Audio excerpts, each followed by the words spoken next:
Hi everyone, welcome to my YouTube channel. तो आज है हमारी हिस्ट्री की हैंड रिटन नोट सीरीज की क्लास नंबर 21 और आज का हमारा टॉपिक है तुगलक वंश। तो चलिए शुरू करते हैं। तुगलक वंश का शासन 1320 ईस्वी से लेकर 1398 ईस्वी तक रहा था। इसमें सबसे पहले हम गयासुद्दीन तुगलक 5 सितंबर 1320 ईस्वी को खुसरो खां को पराजित करके गाजी मलिक या तुगलक गाजी गयासुद्दीन तुगलक के नाम से 8 सितंबर 1320 ईस्वी को दिल्ली के सिंहासन पर बैठा।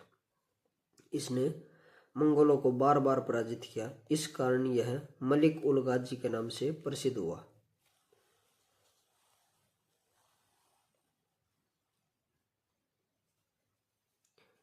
इसने अलाउद्दीन के समय ली गई अमीरों की भूमि को वापस लौटा दिया।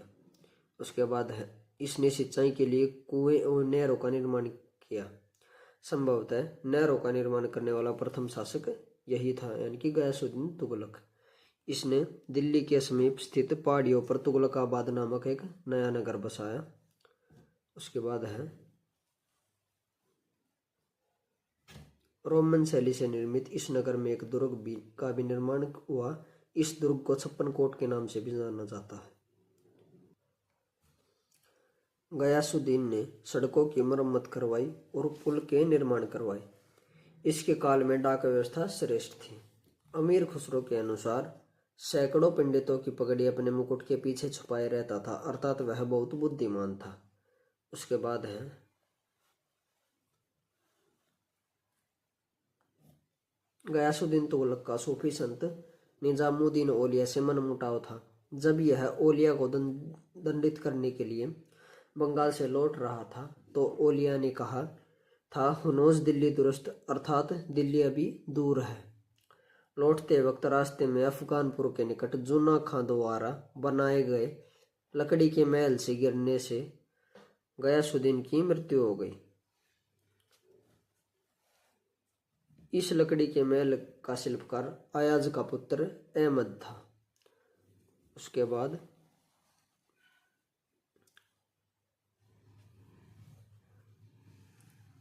है मोहम्मद बिन तुगलक। अपने पिता की मृत्यु के बाद जूना खां मोहम्मद बिन तुगलक के नाम से 1325 ईस्वी में सुल्तान बना। मध्यकालीन सभी शासकों में से मोहम्मद बिन सर्वाधिक शिक्षित और विद्वान था। इसे इतिहास में एक बुद्धिमान मूर्ख शासक के रूप में जाना जाता है, क्योंकि इसने 5 योजनाएं शुरू की थी जो कि पांचों असफल रही थी। बर्नी के अनुसार मोहम्मद बिन तुगलक ने 5 योजनाएं शुरू की। पहली थी राजधानी परिवर्तन 1326-27 में। इसने अपनी राजधानी दिल्ली से देवगिरी स्थानांतरित की और इसका नाम दौलताबाद रखा।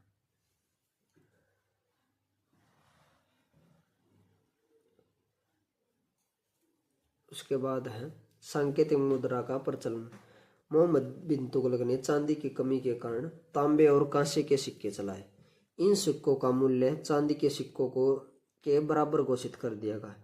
बहुत अधिक मात्रा में नकली सिक्के बनने लगे। इसके बाद सुल्तान को खजाने से असली सिक्के देने पड़े, जिससे खजाना खाली हो गया और यह योजना विफल हो गई। उसके बाद है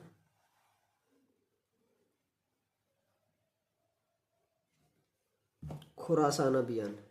इसने मध्य एशिया में स्थित खुरासान राज्य की अव्यवस्था का लाभ उठाकर वहां कब्जा करना चाहा। इसके लिए 3,70,000 लोगों की एक विशाल सेना तैयार की तथा 1 वर्ष का वेतन पहले ही दे दिया गया, परंतु खुरासान की स्थिति सामान्य हो गई और यह योजना भी विफल हो गई। उसके बाद है कराचील अभियान। यह अभियान खुरासान के तुरंत बाद कुल्लू कांगड़ा अथवा कुमाऊं की पहाड़ियों में स्थित कराचील के शासक के विरुद्ध था। इसमें सुल्तान को जनधन की हानि हुई, परंतु कराचील के शासक ने सुल्तान की अधीनता स्वीकार कर ली थी। उसके बाद है दोआब में कर वृद्धि। इसकी असफल योजनाओं से राज्य के कोष में आर्थिक हानि हुई। इसकी पूर्ति के लिए दोआब क्षेत्र के कर में वृद्धि कर दी गई। दुर्भाग्यवश इसी वर्ष इस क्षेत्र में अकाल पड़ गया। किसानों और जमींदारों से कर वसूलने में सख्ती बरती गई। फलस्वरूप जमींदारों ने विद्रोह कर दिया और खेती बंद कर दी। इस प्रकार यही योजना भी विफल रही। उसके बाद है मोहम्मद बिन तुगलक के बारे में कुछ अन्य तथ्य।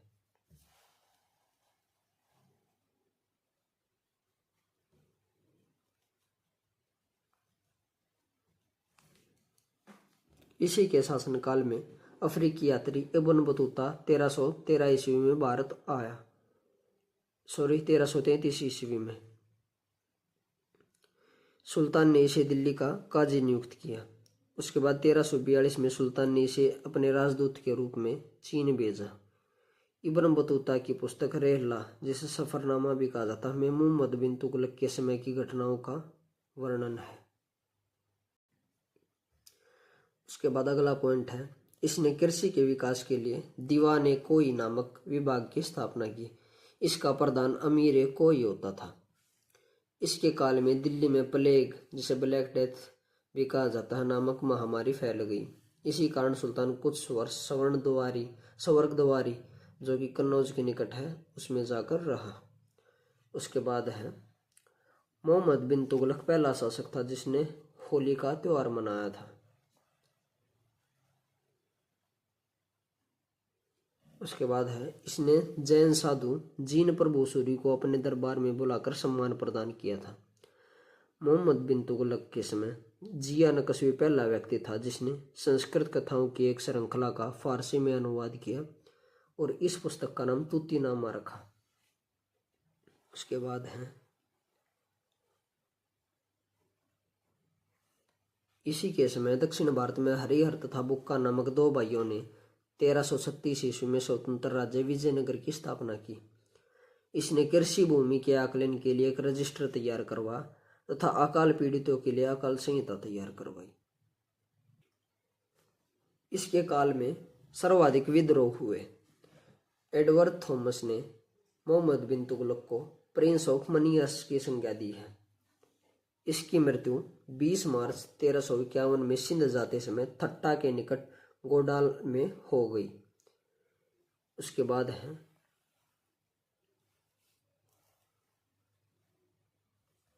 मोहम्मद बिन तुगलक की मृत्यु पर अब्दुल कादिर बदायूनी ने लिखा है, सुल्तान को अपनी प्रजा से तथा प्रजा को सुल्तान से मुक्ति मिल गई। उसके बाद अगला पॉइंट है, मोहम्मद बिन तुगलक शेख अलाउद्दीन का शिष्य था। यह सल्तनत काल का पहला शासक था जो अजमेर में शेख मुइजुद्दीन की दरगाह तथा बहराइच में सालार मसूद गाजी के मकबरे पर गया था। दिल्ली में निजामुद्दीन औलिया की कब्र पर मकबरा बनवाया था इसने। उसके बाद है फिरोज शाह तुगलक।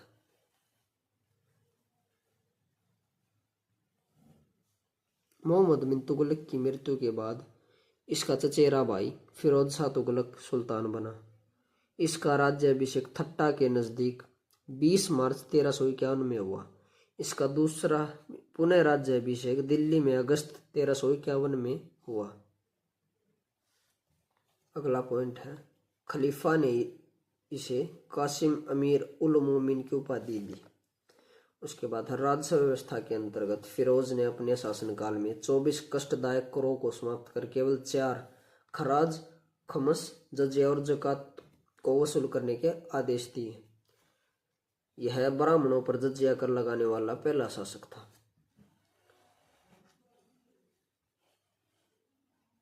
उसके बाद है, इसने एक नया कर सिंचाई कर भी लगाया जो उपज का 1/10वां भाग था।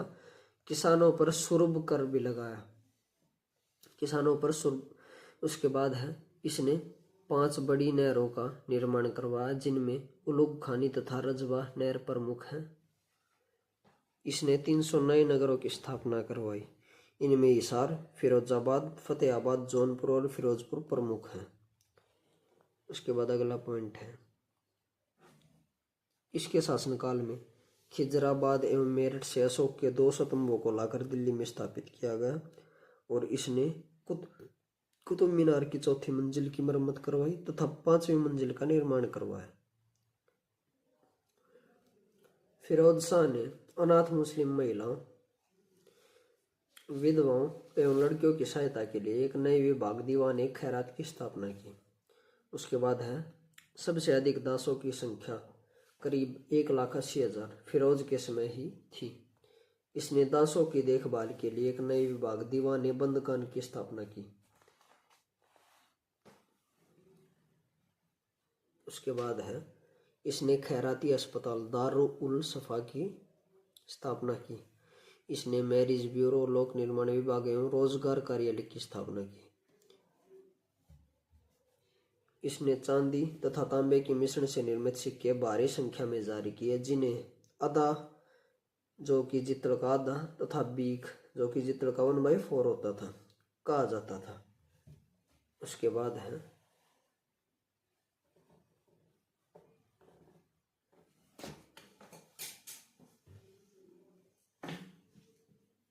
फिरोज शाह के आर्थिक और प्रशासनिक सुधारों के कारण हेनरी द एलियट और एल्फिंस्टन ने इसे सल्तनत काल का अकबर कहा। इसने अपनी आत्मकथा फतवात फिरोज शाही की रचना की और इसने जियाउद्दीन बर्नी एवं शम्स ए सिराज अफीफ को अपना संरक्षण प्रदान किया।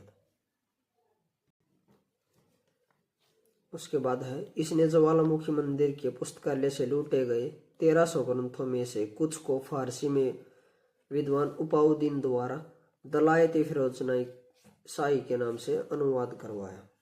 उसके बाद है इसने जगन्नाथ मंदिर जो कि पूरी उड़ीसा में है को हानि पहुंचाई। इसने अनेक मंदिरों को तोड़वाया और मरम्मत पर पाबंदी लगा दी। उसके बाद है इसने दिल्ली में कोटला फिरोज शाह दुर्ग का निर्माण करवाया। फिरोज शाह के काल में निर्मित खाने जहां तेलंगानी के मकबरे की तुलना जेरूसलम में निर्मित उमर की मस्जिद से की जाती है। उसके बाद है फिरोज शाह की मृत्यु सितंबर 1388 में हो गई। उसके बाद है फिरोज शाह के उत्तराधिकारी तुगलक शाह द्वितीय, उसके बाद अबू बकर, उसके बाद मोहम्मद शाह, हुमायूं खां और नासिरुद्दीन महमूद तुगलक। नासिरुद्दीन महमूद तुगलक यह तुगलक वंश का अंतिम शासक था। इसका शासन दिल्ली से पालम तक ही रह गया था। इसी के समय मलिक कुशर्क की उपाधि धारण कर एक हिजड़ा मलिक सरवर ने जौनपुर में एक स्वतंत्र राज्य की स्थापना की। उसके बाद है नासिरुद्दीन तुगलक के समय ही तैमूरलंग ने 1398 ईस्वी में दिल्ली पर आक्रमण किया। तैमूरलंग यह उज्बेकिस्तान में जन्मा एक कट्टर तुर्क मुसलमान था।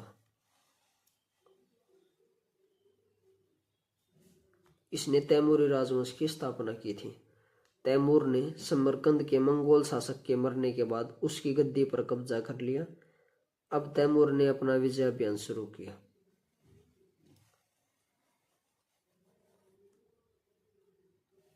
1380 से 1387 के बीच इसने खुरासान, सिस्तान, फारस, अफगानिस्तान, अजरबैजान और कुर्दिस्तान को अधीन कर लिया तथा बगदाद से लेकर मेसापोटामिया तक आधिपत्य कर लिया। एक दुर्घटना में वह लंगड़ा हो गया था, इसलिए उसके नाम के साथ लंग जुड़ा है। उसके बाद है भारत पर आक्रमण 1398 ईस्वी में नासिरुद्दीन तुगलक के समय।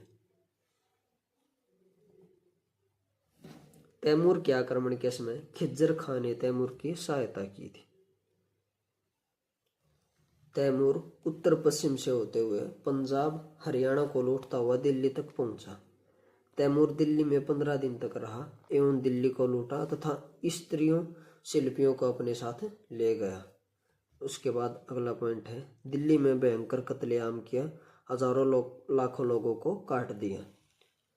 जब यह दिल्ली से उज्बेकिस्तान की तरफ लौट रहा था तो रास्ते में मेरठ में 30,000 हिंदुओं का कत्ल किया। उसके बाद है तैमूर के आक्रमण ने तुगलक वंश का अंत कर दिया। विजित प्रदेशों पर तैमूर ने खिज्जर खां को अधिकार नियुक्त किया और बाद में खिज्जर खां ने ही सैयद वंश की स्थापना की। और इसी से के साथ ये टॉपिक खत्म होता है। अगर आपको वीडियो अच्छी लगी हो तो वीडियो को लाइक एंड शेयर करें तथा चैनल को सब्सक्राइब करें। Thank you.